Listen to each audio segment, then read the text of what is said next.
20대의 아이콘 홍대 문화를 집중 해부한다. 세대 간 소통 코너 라디오 홍대.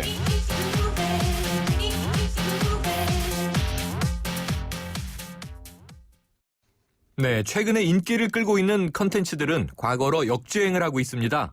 예능과 드라마는 물론이고요. 음악까지 복고 열풍이 불고 있는데요. 이 과거에 유행했던 패션 아이템이 다시 떠오르는가 하면 추억의 명화가 재개봉돼서 인기를 끌기도 합니다. 그런데 이런 복고 열풍에 그 당시에는 태어나지도 않았던 20대들까지 열광하고 있다고 하는데요. 오늘 라디오 홍대 시간에는 20대들 사이에 불고 있는 이 복고 열풍에 대해 알아보는 시간 갖겠습니다. 대학내일 20대 연구소 임희수 연구원과 함께합니다. 안녕하세요. 네, 안녕하세요. 네, 이 최근에 불고 있는 복고 열풍이요.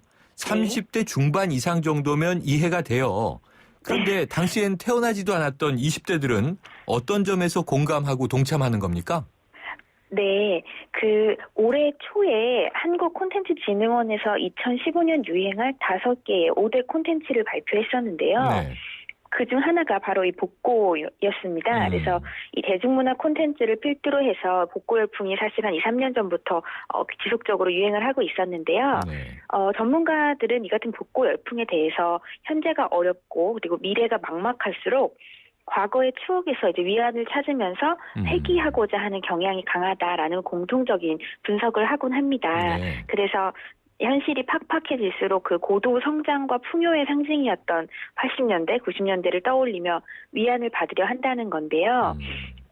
재미있는 사실은 90년대에 태어난 현재 20대들이 80년대, 90년대를 다룬 그런 복고 열풍의 주역은 아니었다는 거죠. 그렇죠. 그래서 네네. 그럼에도 불구하고 어떤 현재 복고 트렌드에 열광을 하고 있다는 것은 20대에게 이 복고 콘텐츠가 가져다주는 감정은 30, 40대가 느끼는 그것과는 좀 다른 그런 어떤 것이 있다는 것을 의미합니다. 네. 그래서 저희가 볼 때는 지금 20대에게 복고는 과거를 추억하는 향수라든지 뭐 아련함의 감정이 아니라 아주 새로운 어떤 재미난 것입니다. 그래서 네, 와, 뭐 이런 것도 있었어 하는 그런 신기함과 함께 또 하나가 복고 문화를 재현하고 있는 그 또래의 아이돌이라든지 20대 배우들의 모습이 매우 트렌디하게 느껴지는 거죠. 네. 네네, 그렇습니다. 20대들이 당시의 문화를 지금 말씀하신 네. 것처럼 신선하고 흥미롭게 인식을 하게 되면서 이들을 겨냥한 이 패션계에서 복고가 네. 트렌드화되고 있다면서요? 네, 맞습니다. 그 대중문화에서 복고 바람이 거세지면서 80년대에 유행하던 패션 스타일이 20대 사이에서 다시 인기입니다. 네. 그래서 2015년 상반기에는 90년대 스타일이 좀 유행을 했다면요. 네. 하반기에는 80년대 스타일이 인기라고 합니다. 그래서 소위 그 청청 패션이라고 불리는 네. 청재 기세 청바지를 매치하는 스타일이라든지 바지 허리선이 배까지 올라오는 그런 배바지나 네, 통이 넓은 그런 와이드 팬츠 뭐 멜빵 바지와 같은 80년대 스타일을 아주 똑같이 재현한 그런 20대를 거리나 캠퍼스에서 쉽게 찾아볼 수가 있고요. 네. 이 같은 복고 패션 스타일은 대중문화 속에 있는 연예인들을 통해서 더 확산이 되고 있습니다. 그래서 최근 아주 인기를 끌고 있는 그 TVN의 응답하라 드라마 시리즈 네네. 속에서요. 그 주인공인 20대 배우들이 입고 나온 그 80년대 스타일이 또래 20대에게는 굉장히 핫한 아이템으로 인식을 되고 있고요. 그래서 이것을 오히려 가장 80년대스럽게 아주 똑같이 재현해낼수록 굉장히 패셔너블한 걸로 네. 그렇게 20대 사이에서는 보이고 있습니다. 그렇군요. 이 대학가 네. 인근의 음식점들도요. 7080 시대의 느낌이 나는 간판이나 소품들로 당시 분위기를 재현한 곳이 많더라고요. 이런 예, 그렇습니다. 것들도 20대한테 인기가 있습니까? 네, 물론입니다. 그 20대가 많이 찾는 홍대나 신촌과 같은 대학가에는 요즘 뭐 7080 그 세대를 그대로 재현한 분위기의 고깃집이라든지 주점 또는 뭐 옛날 다방 컨셉의 카페가 굉장히 유행인데요. 네.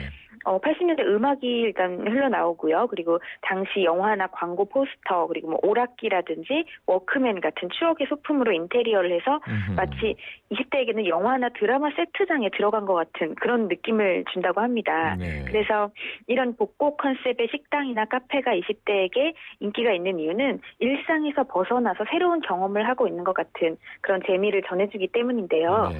특히 사진 찍고 인증하기를 좋아하는 20대에게 이런 완벽한 컨셉을 갖추고 있는 복고 음식점은 마치 놀이터같이 그렇게 굉장히 재미있는 곳이고요.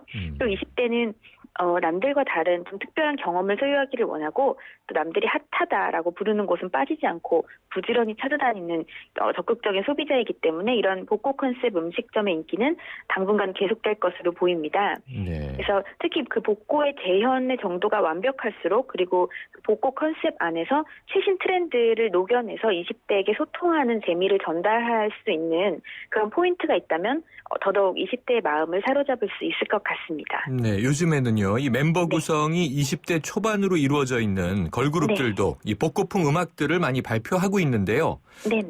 이걸 보면 20대들이 복고 음악도 많이 찾고 있다는 얘기가 되는 건가요?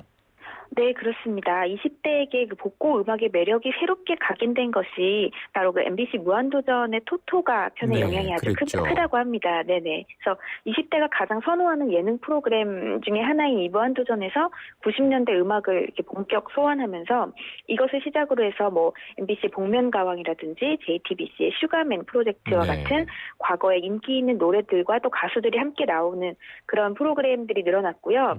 또 아까 말씀드렸던 것처럼 드라마 응답하라 시리즈에서 8090 음악들이 배경음악으로 사용된 것도 큰 역할을 했습니다. 네. 그래서 이렇게 복고 음악의 매력을 느낀 20대에게 어필하기 위해서 아이돌 그룹들도 복고 트렌드를 가미한 신곡들을 발표하고 있고요. 뭐 디스코나 펑크와 같은 80년대 사운드를 이용한 음악의 무대 의상이나 컨셉도 80년대 스타일을 아주 정확하게 재현을 하고 있는데 그 대중문화 전반에 부는 복고 열풍을 이어가고 있는 것으로 그렇게 생각이 됩니다. 네, 그러면은요, 이 요즘 네. 20대들이 생각하는 이렇게 이 복고 문화를 누리고 있습니다만, 네네. 70년대, 80년대는 어떤 시대로 여겨질까요? 네, 현재 그 대중문화에서 그려지고 있는 80년대는 20대에게는 매우 이상적인 시대입니다. 네. 그 따뜻한 어떤 인간미와 정이 넘치는 사회, 그리고 또 가장 중요한 것이 대학 졸업만 하면 기업에서 서로 데려갈 정도로 일자리가 풍족하던 네. 그런 시대로 그려지고 있습니다. 그래서 사실 이 70년대, 80년대가 사회적이나 정치적으로 늘 밝은 일만 있었던 시대는 아님에도 불구하고 그렇죠. 20대에게 소구하고 있는 이런 마케팅 포인트는 70, 80 세대의 어떤 따뜻하고 풍족했던 그런 이미지만 이제 그려지고 있는 현실인데요. 그러다 보니까 어떤 지금 현실의 부족한 부분을 보완할 수 있는 대체제로서 이 70, 80년대를 마냥 이상적으로 보게 되는 좀 부작용도 있지 않을까 네. 우려가 됩니다. 그래서 복고 열풍도 좋지만 마케팅 요소로서 어떤 복고 이미지의 그런 과한 사용이 한 시대에 대한 해석을 좀 일관적인 방향으로 제시할까 조금 염려가 되는 부분도 있습니다. 그렇군요. 뭐 장점과 네. 단점이 있겠죠. 오늘 말씀 네네. 감사합니다. 네, 고맙습니다. 지금까지 대학내일 20대 연구소의 임희수 연구원이었습니다.